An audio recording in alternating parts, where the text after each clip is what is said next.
go to 1-5, least common multiples. So the least common multiple is the smallest positive number that is a multiple of 2 or more numbers.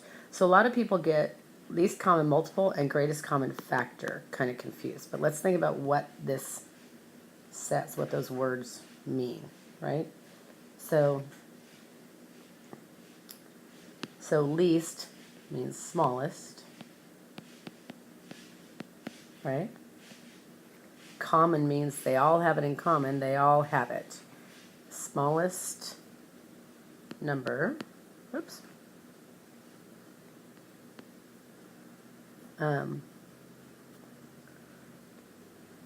And multiple.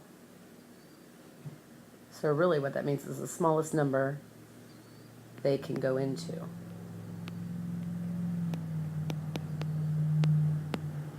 Okay. So it's the smallest positive number that is a multiple of 2 or more numbers.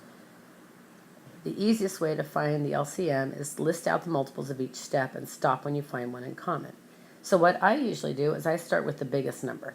Okay, so let's find the LCM of 8 and 10. So I'm going to make this a little bit bigger here.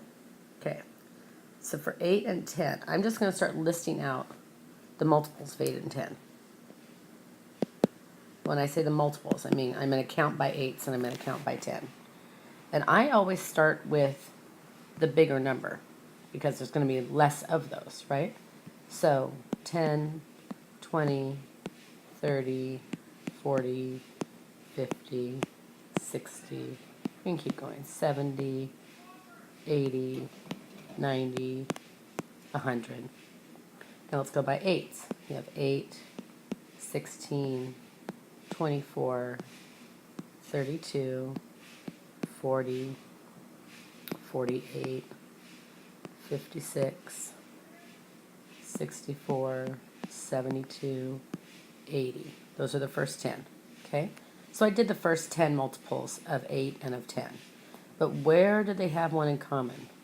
So if you look, okay, not yet, not yet, not yet. Oh, right there.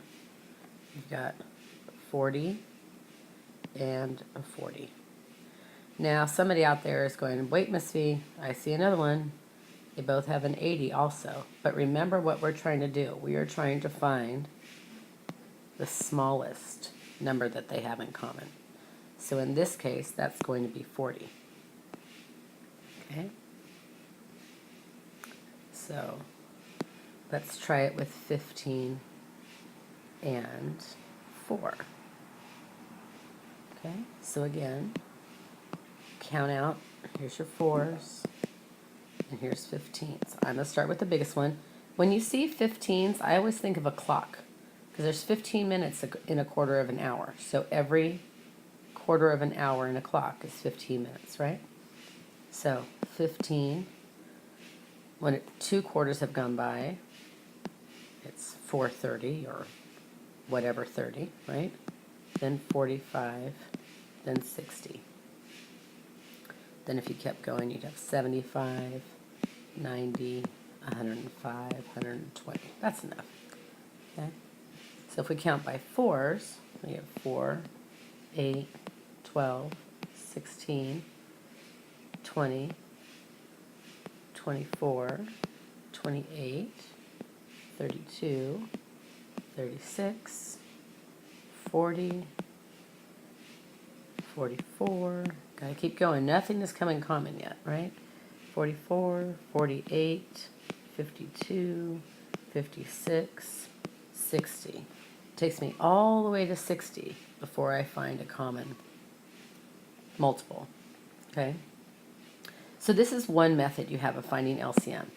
Another one is to list out all of the factors of each number and then multiply the greatest amount of each factor. Okay? So this is kind of a prime factoring thing, but a little bit different. So let's factor 14 and 6. Okay, so for 14, and I'll use a factor tree for that, the way I can multiply to get 14 would be 7 and 2. For 6, I can multiply 2 and 3. So do you see that there are 3 different numbers that I'm dealing with? The 2 shows up twice, but 3, 2, and 7 are the 3 different factors that appear. So in order to find the lowest common multiple, I'm going to multiply those together. 7 times 2 times 3. So 7 times, let's do it the easy way. 2 times 3 is 6, times 7 would be 42. So our lowest common multiple of 14 and 6 would be 42. And let's just check to be sure that that's right, because now we can list out all the factors. So we list out all the factors of 14. 14 times 1 is 14, times 2 is 28, times 3 is 42. So we can stop with the 14s right there. If we count by 6s, we get 6, 12, 18, 24, 30, 36, and again I can stop at 42. Okay, so that's our lowest common multiple. That's it. Good job.